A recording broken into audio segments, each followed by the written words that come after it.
첫 번째 이야기 박원순 전 서울시장 얘기인데 휴대전화 통신 영장이 법원에서 기각이 됐더라고요. 네, 이 박원순 전 서울시장의 이 휴대전화 통화 내역 등을 박원순 전 서울시장의 이 휴대전화 통화 내역 등을 확인하기 위해서 이 경찰이 통신 영장을 신청을 했는데 이 법원에서 기각이 됐습니다.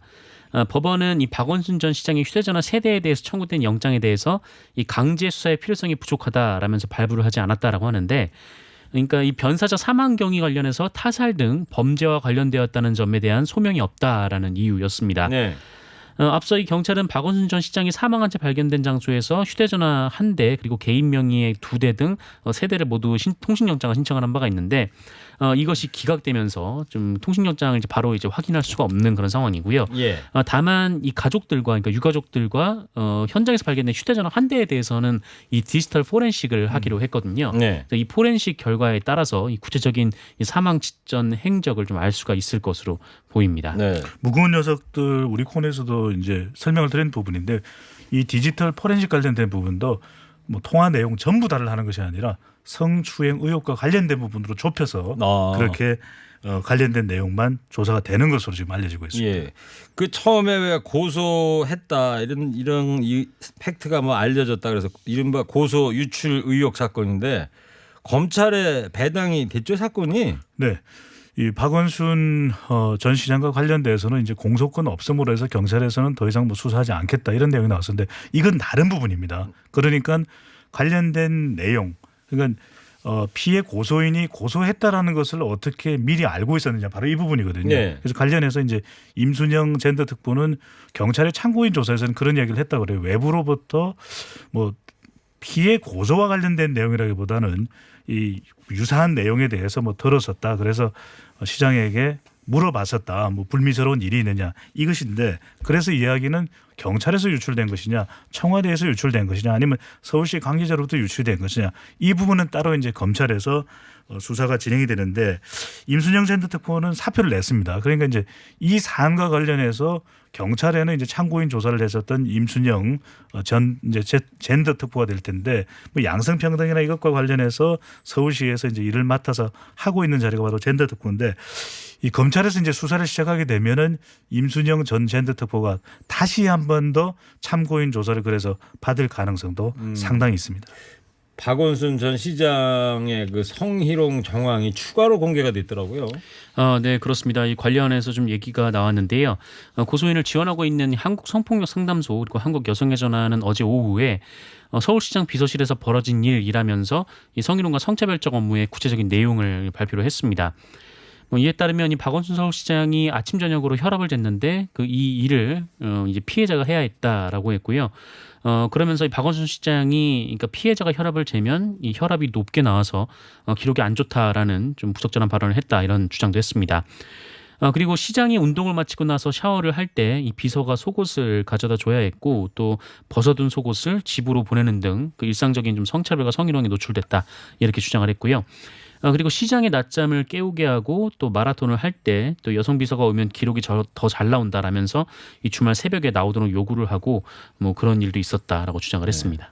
피해자 지원단체 쪽에서는 서울시 민간합동조사단 말고 수사기관이 수사를 해달라 이렇게 주장을 하고 있지 않습니까? 피해자 지원 단체 쪽에서도 주장을 하고 있는 것이지만 야당 쪽에서도 또 동시에 주장을 하고 있는 내용이기도 합니다.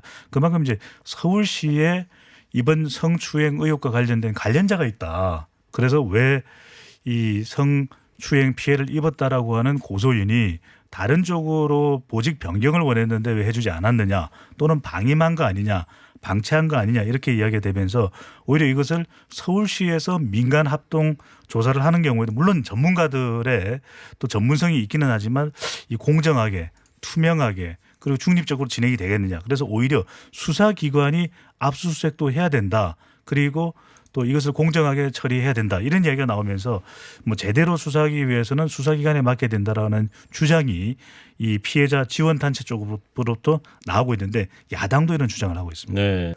아까 저 트럼프 대통령 얘기했잖아요. 네. 제가 조사를 해보니까 1946년생이거든요. 1946년에 전 세계적으로 유명한 사람들이 많아요. 우리나라에는 남진. 46년 9월 27일. 그다음에 프레디 머큐리. 네. 1946년 9월 5일 탄자니아. 남진 선생님과 트럼프 대통령이 동갑이고. 갑장들이에요 전부. 근데 저는 훨씬 남진 선생님이 좀 젊을 걸로 네. 생각해요. 남진 형님이 최고지 뭐 셋 중에. 오. 자 1472님께서 안녕하세요. 6학년 7반입니다. 최일국님의 구수한 목소리에 반해 오늘부터 네. 듣고 있습니다. 청취율 나왔나요? 저 최일국이 아니고요. 예전에 저 MBC 거기서 앵커했던 거 최일구라고 합니다. 청취율은 아직 조사 중이에요. 일요일까지. 여러분들 청취율 조사 나온 김에 전화 받으시면 다 아시죠? 이번에는 1위 하지 않을까요? 허리케인이. 1위. 그래야죠. 네. 이명웅, 이찬원, 뭐 장민호 특집이 있었잖아요. 매일 하면 1등하지. 네. 그래도 뭐 1위라는 그 우리 희망을 심어줬으니까 비타민. 아니 대한민국 최고의 김경래 PD가 매일 섭외를 못 시키나요? 그만하세요. 알겠습니다. 네. 그만하세요. 네. 자, 두 번째 얘기하겠습니다. 어제 국회연설에서 문재인 대통령이 부동산으로 돈 못 벌게 하겠다 이런 말을 하기도 했는데 진성준 의원이 부동산 관련 발언 논란이 되고 있어요. 어제 MBC 뭐 100분 토론에서 끝에 그렇게 얘기했더라고 보니까. 네, 100분 토론이 있었는데 이 부동산 대책 관련 토론이었는데요. 진성준 의원은 이 최백은 건국대 교수와 함께 이 현 정부 부동산 대책에 좀 긍정적인 패널로 출연을 했습니다. 근데 이 100분 토론이 TV와 함께 유튜브에서도 생중계가 됐었거든요. 네. 그런데 이 TV는 생방송이 끝났는데 그 유튜브에서는 이 패널들 발언이 계속 송출이 되고 있었던 아, 겁니다. 그렇게 됐던 거예요? 네네. 근데 이때 이제 어쩐지 이상하더라고요. 저는 아침에 뉴스를 봤는데 네네. 그게 왜 소리가 계속 나오지? 그렇죠. 음향 감독이 다 내렸을 텐데 스위치를. 맞습니다. 아 그래서 유튜브에서 그게 유튜브에서 나오죠. 그게 나왔던 요즘엔 동시 진행이 많죠. 네, 그래서 우리도 지금 유튜브로 네. 방송이 되잖아요. 토론이 끝나고 이제 서로 이제 패널들이 악수를 하지 않습니까? 이 토론을 다 마치고 나서 이제 뭐 이렇게 인사를 하는데 그때 이제 그 김연아 통합당 비대위원이 이렇게 부동산 가격이 떨어지는 게 국가 경제에 너무 부담이 되기 때문에 뭐 그렇게 막 떨어뜨릴 수가 없다. 뭐 이렇게 얘기를 했고 그러자 진성준 의원이 뭐 그렇게 해도 뭐 안 떨어질 거다라는 말을 했다라는 겁니다. 네. 그러자 이제 김연아 비대위원이 여당 국토위 위원이 그렇게 얘기를 하시면 국민들은 어떻게 하느냐 이렇게 반문을 했는데 진성준 의원은 이에 대해서 침묵을 했다 이런 보도가 아침에 나왔었습니다. 그래요. 아, 그 유튜브에서 그렇게 나온 거네. 이게. 네네. 저렇게 뉴스를 저렇게 구체적으로 저 비타민 하나 주세요. 자, 아, 정말 손쉽게 잘했어요. 했습니다. 네. 손쉽게 했습니다. 감사합니다. 네. 근데 그 진성준 의원은 아침에 보니까 맥락을 무시한 왜곡 보도다 이런 입장을 내놨어요. 그러니까 진성준 의원은 이게 앞뒤 내용을 가리지 않고 그 맥락만 떼서 이렇게 보게 되면은 오해할 소지가 다분하다. 그러니까 진성준 의원의 이야기를 또 종합해 보면 그리고 또 여당의 국회의원이기 때문에 정부 정책을 비판한 건 아니거든요. 그러니까 진성준 의원이 의미했던 것은 그만큼 부동산 가격이 잘 안 떨어진다. 네. 지금 강서구의 국회의원인데 서울 지역에서 아파트 가격이 쉽사리 떨어지지가 않거든요. 그래서 지금 부동산 정책 관련해서 상당히 논란이 되고 있고 또 이것이 서울 지역에서는 상당히 대통령 지지율에도 영향을 미칠 정도이기 때문에 부동산이 그런 것이구나. 김연아 전 의원 그러니까 지금 비대위원 같은 미래통합당 부동산 전문가거든요. 근데 이제 유튜브에서 그렇게 이야기한 건 그 딱 액면 그대로 말만 듣고 보면 그럼 여당의 국회의원이 부동산 가격이 안 내리는데 왜 지금 이 정부 정책이나 이런 거에 대해서 말이 안 되는 거 아니냐 이걸 좀 주장하고 싶은 것 같은데 네. 진성준 의원의 맥락은 참 부동산 가격이 안 내려갑니다라는 것을 강조한 것이죠. 예. 민주당에서는 뭐 부동산 이야기를 많이 나오니까 부동산 백지 신탁제가 지금 논의되고 있다면서요? 네, 뭐 헤럴드 경제를 통해서 보도가 나왔는데 이 부동산 백지 신탁제 이거 매우 중요합니다. 부동산 백지 신탁제. 네네. 밑줄 쳐야 되죠. 네. 별 몇 개 달아요? 백지 신탁이니까 100개를 100개. 달아야 될 것 같은데. 부동산 백지 신탁제 중요하다. 네네. 예. 이 부동산 백지 신탁제라는 게 뭐냐면 이 고위공직자들에 한해서 적용되는 법입니다. 그러니까 주택을 실거주 주택을 제외하고는 이 부동산 신탁 기간에 맡겨서 이 180일 이내에 강제 처분하도록 하는 내용인데요. 그러니까 원래는 이 고위공직자들이 주식은 백지 신탁을 하게 돼 있어요. 그러니까 주식이 있으면은 이해관계자가 되니까 주식을 이제 백지 신탁에서 맡겨놓고 처분을 하게 돼 있는데 주식에 이어서 부동산도 여기에 넣자라는 얘기입니다. 그러니까 이 고위공직자라면 부동산을 실거주를 제외하고는 무조건 팔라 뭐 이런 강력한 메시지를 담은 법이라고 보시면 될 것 같고요. 다만 이제 주식과 달리 이 처분 시한을 연장을 하는 게 1회만 연장을 하도록. 그러니까 주식은 계속 연장을 해가지고 나중에 고위공직자에서 물러나면 더 되받을 수 있게 했는데 이 부동산 같은 경우에는 1회만 연장을 하고 이제 무조건 팔도록 그렇게 정해져 있다라는 겁니다. 네. 이 법안을 민주당 신정훈 의원이 발의를 했는데요. 개정안에는 이 부동산 매각 대상자 그리고 이해관계자는 새로 부동산을 취득해서는 안 된다. 뭐 이런 조항도 있습니다. 그래요. 부동산 백지 신탁제. 우리 무겁당도 뭐 백지 신탁 할 거 있어요? 두 분 저한테? 지금 뭐 제가 유일하게 대표인데? 할 수 있는 건 살이네요. 살, 네. 저는 냉장고 냉장고? 백지 신탁을 하겠습니다. 남보다 두드러진 살. 백지로 신탁드립니다. 네. 제가 백지 수표 한 장 드릴게요. 그만 좀 하세요 이제. 자, 뭐 이런저런 악재들로 해서 문재인 대통령 지지율이 지금 곤두박질을 하고 있어요. 부정평가가 50%를 넘었습니다. 대통령 잘 못하고 있다는 부정평가가 51.7%, 긍정평가가 44.1%. 물론 비슷한 시기에 다른 결과를 발표한 결과도 있습니다. 리얼미터가 TBS의 의뢰를 받아서 지난 13일부터 15일까지 전국 1,510명 무선전화 면접 및 무선 RDD 자동응답 조사이고 표본오차 95% 신뢰 수준 플러스 마이너스 2.5%포인트 응답률 4.7%. 자세한 사항은 중앙선거론조사 심의위원회 홈페이지에서 확인 가능한데 대체적으로 지지율이 많이 흔들렸던 응답 계층을 보면 여성 30대 네. 서울. 그래서 부동산과 최근에 뭐 정치적인 논란 또 박원순 전 시장과 관련된 뭐 의혹 이런 것들이 대통령의 국정 수행에도 직간접적으로 영향을 준 것으로 보입니다. 네.